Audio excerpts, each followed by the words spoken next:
الحمدللہ رب العالمین والصلاة والسلام علی سید الانبیاء والمرسلین الصلاة والسلام علیکہ یا سیدی یا رسول اللہ وعلی آلکہ واصحابکہ یا سیدی یا حبیب اللہ۔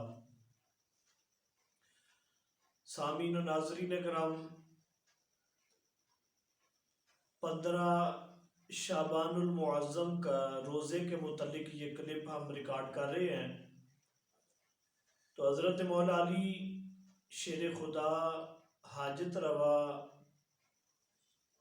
کرم اللہ وجہ الکریم، آپ حدیث پاک کے راوی ہیں کہ سرکار نے فرمایا کہ جو بندہ 15 شعبان کا روزہ رکھے گا تو اللہ تبارک و تعالی اس روزہ رکھنے والے کو 2 سال کے روزوں کا ثواب نصیب فرمائے گا، ایک موجودہ سال کے اور ایک آئندہ سال کے روزوں کا ثواب اللہ پاک عطا فرمائے گا۔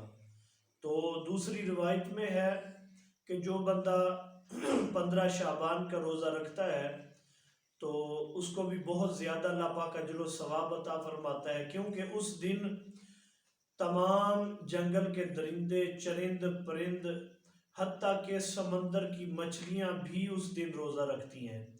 تو اس لیے مسلمانوں کو بھی چاہیے کہ تمام تر جو ہیں وہ 15 شعبان کا روزہ رکھیں۔ اللہ تبارک و تعالی ہمیں عمل کی توفیق عطا فرمائے، آمین ثم آمین بجاہ نبی الامین۔